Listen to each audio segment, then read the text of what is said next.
lá para o segundo mito.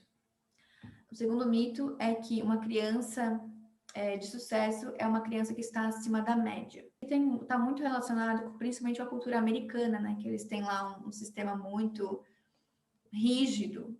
As crianças, desde muito pequenas, estão sendo colocadas em aulas para praticar, para se tornar melhores, para ter esportes e práticas e tudo mais, para entrar naquele sistema deles de depois fazer a faculdade e tudo mais.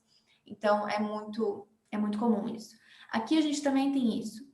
Quando a gente força, espera, briga, causa caos dentro de casa para que os nossos filhos estudem mais. Estudem, façam mais, queiram mais, sejam sempre muito proativos, né? Então, ela fala que a gente acha que está atendendo as necessidades dos nossos filhos, mas na verdade a gente está atendendo as nossas necessidades. Quando a gente começa a pressionar os nossos filhos para que eles sejam mais, conquistem mais.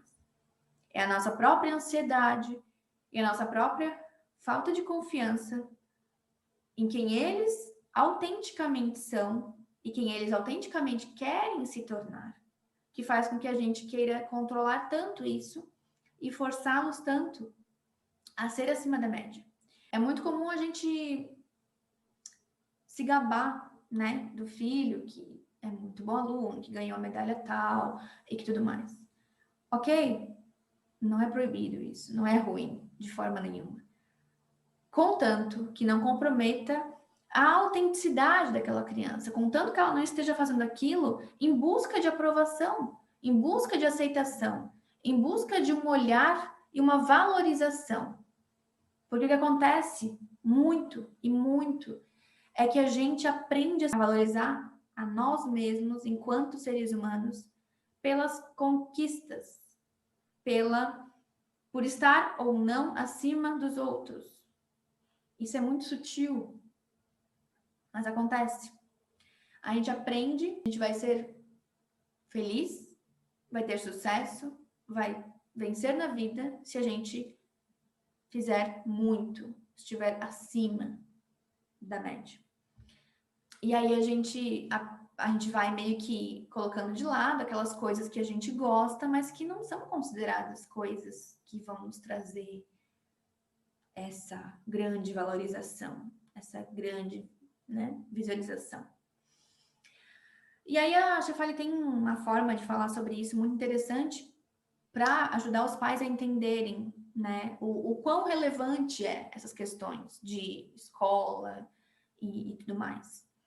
Então ela diz que se o nosso filho, se as realizações dele estiverem na palma de uma mão, as realizações externas, como a faculdade que eles vão fazer, os esportes que eles vão estar, essas conquistas externas, seriam o dedo mindinho. Não que elas não sejam importantes, mas elas são o dedo mindinho. Tem todos os outros. O segundo que ela coloca, conexão consigo mesmo.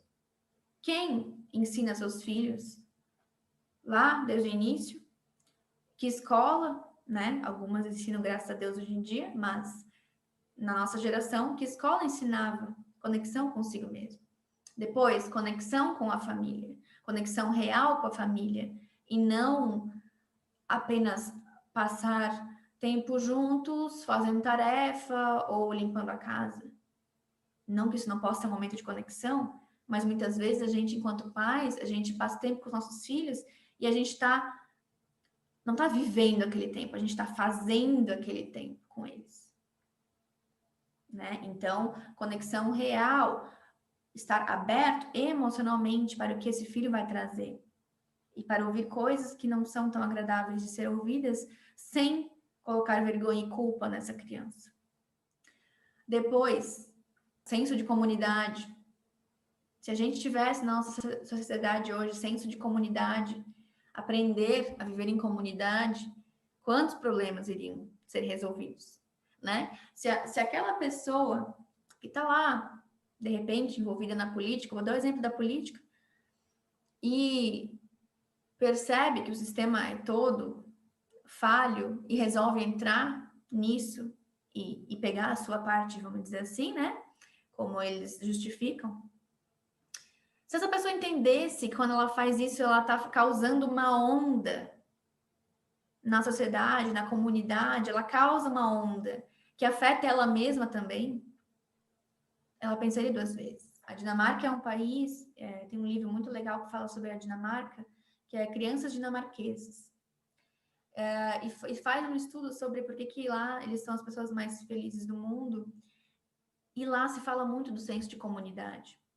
Como eles têm isso desde criança, eles entendem isso de uma forma muito clara. Ninguém precisa dizer que as coisas têm que ser feitas certas. Eles sabem intrinsecamente. Isso é muito cultural.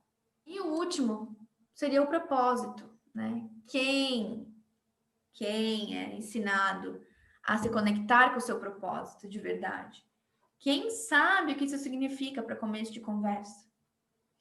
Então, essas questões, né, que a gente tem para olhar, conexão consigo mesmo, conexão com a família, conexão com a comunidade, entender que eu faço parte de uma comunidade, entender que quando eu faço uma ação aqui, ela reage, ela traz para mim uma reação, e isso não é nem místico, isso é claro, isso é ação e reação, causa e efeito.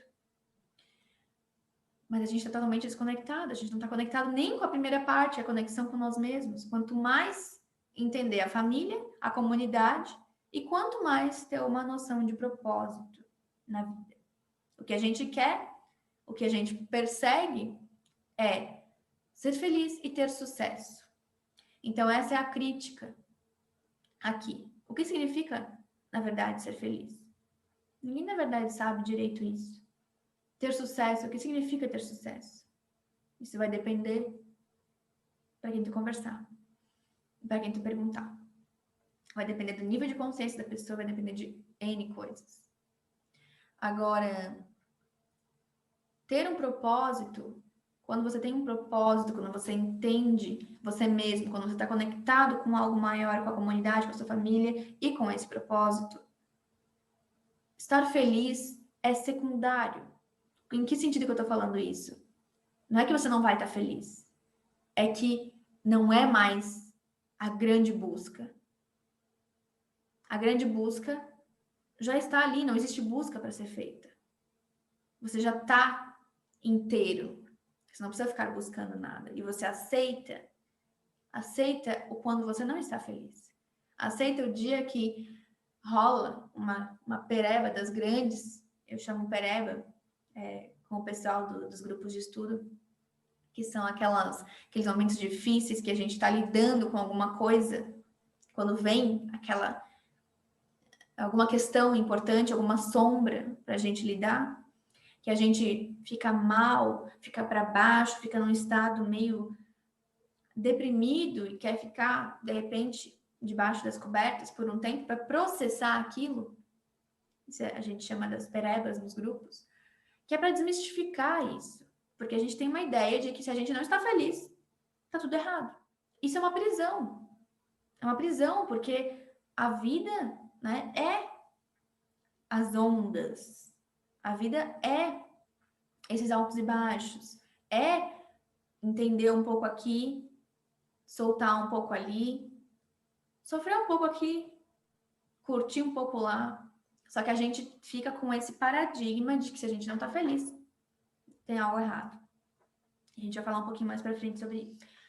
E aí, sobre essas conquistas, né, que a gente acredita que nossos filhos precisam ter para ter sucesso, para serem felizes, porque de alguma forma a gente acredita que hoje eles não são felizes o suficiente, ou que eles só vão ser algo quando eles atingirem algo, né? E a gente diminui a existência atual deles. Aí tem até que cuidar, porque, como a Stefani mesmo traz, ela traz muitos exemplos da filha dela, que a filha dela treinou, né? Foi trazendo junto com ela a meditação, e conforme ela foi crescendo, chegou no momento que a filha dela não quis mais meditar. Acho que lá com 8 anos. Não quero mais esse negócio. E ela, né, como uma professora, uma praticante, uma pessoa espiritualizada, teve que lidar com aquela frustração dela. Entender que a necessidade da meditação, o que ela acredita como bom na meditação, ela teve que entender que para a filha dela naquele momento não é algo que ela quer e que ela precisa. E ela teve que engolir isso. Permitir que a filha dela não quisesse mais fazer algo que na cabeça dela é importantíssimo para a filha dela. Mas percebe que, como uma criança com 8 anos, ela já tem esse direito de dizer: eu não quero isso, por mais que seja bom. Então, iria adiantar forçar a filha dela a fazer algo?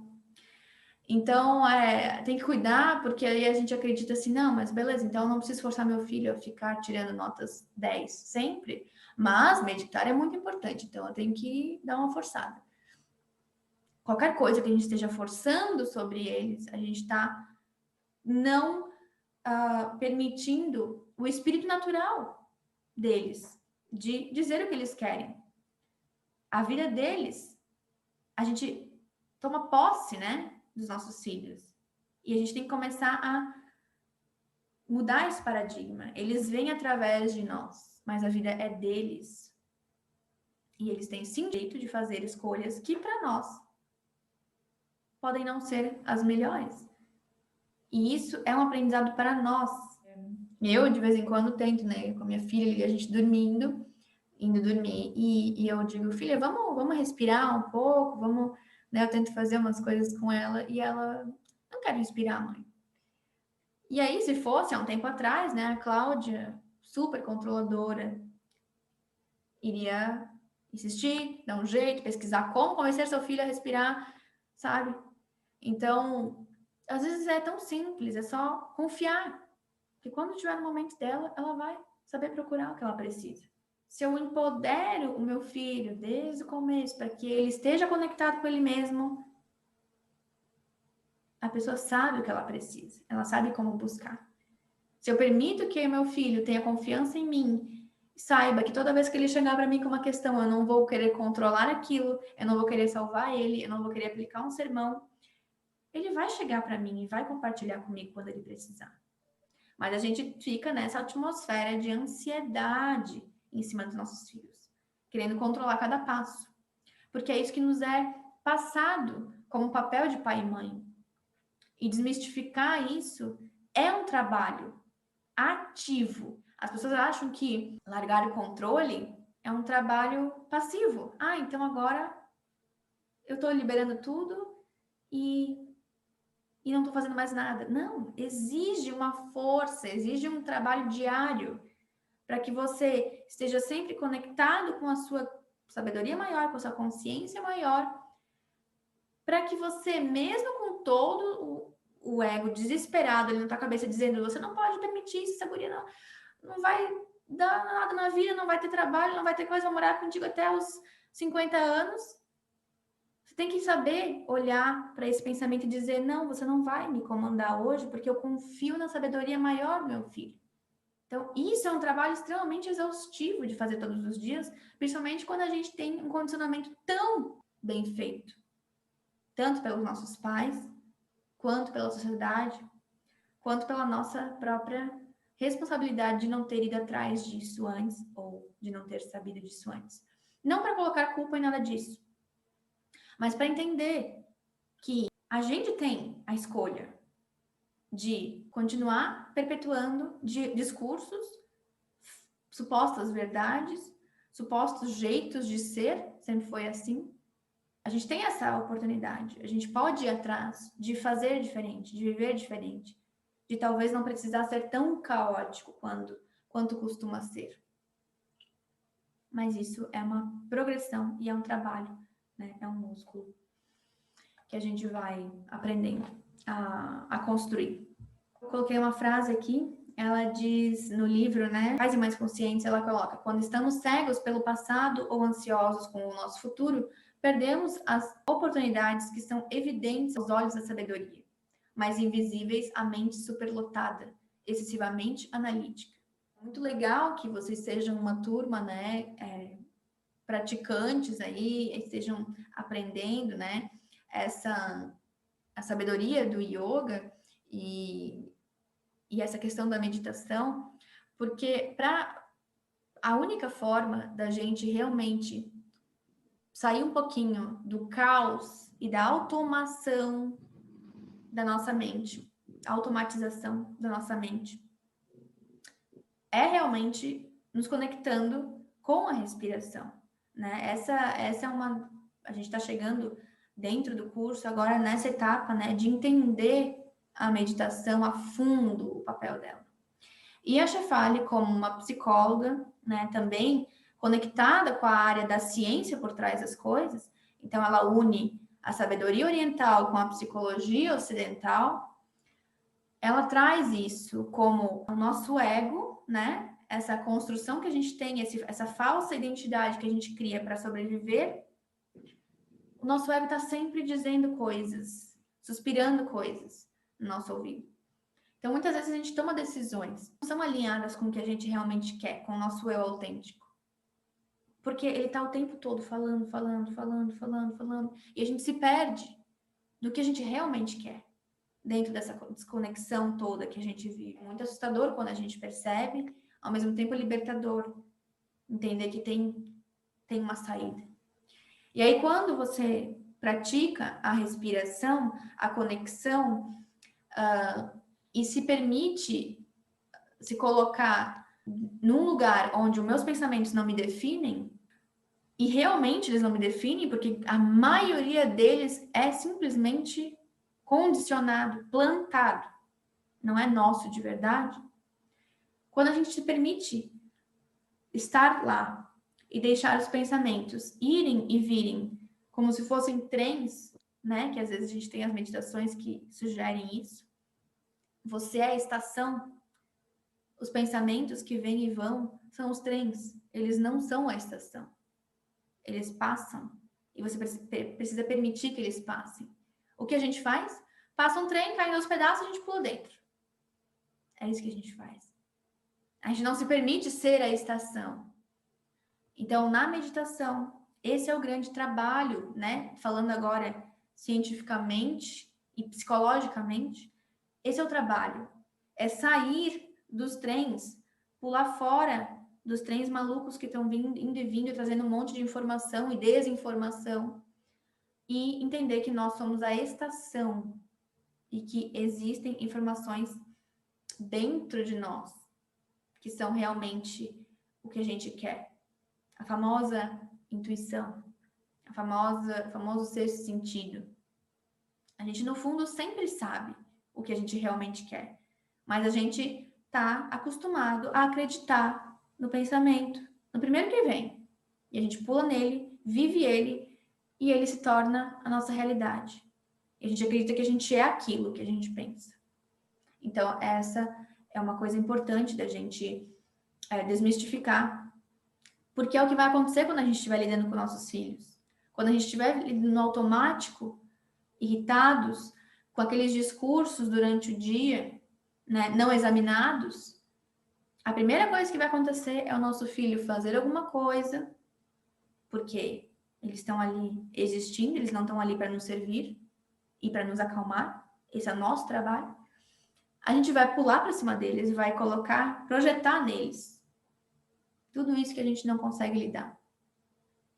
Então, é extremamente relevante a prática da meditação diária para a gente começar, então, a se conectar com algo diferente de pensamento, emoção, crença, supostas verdades, expectativas alheias e tudo mais.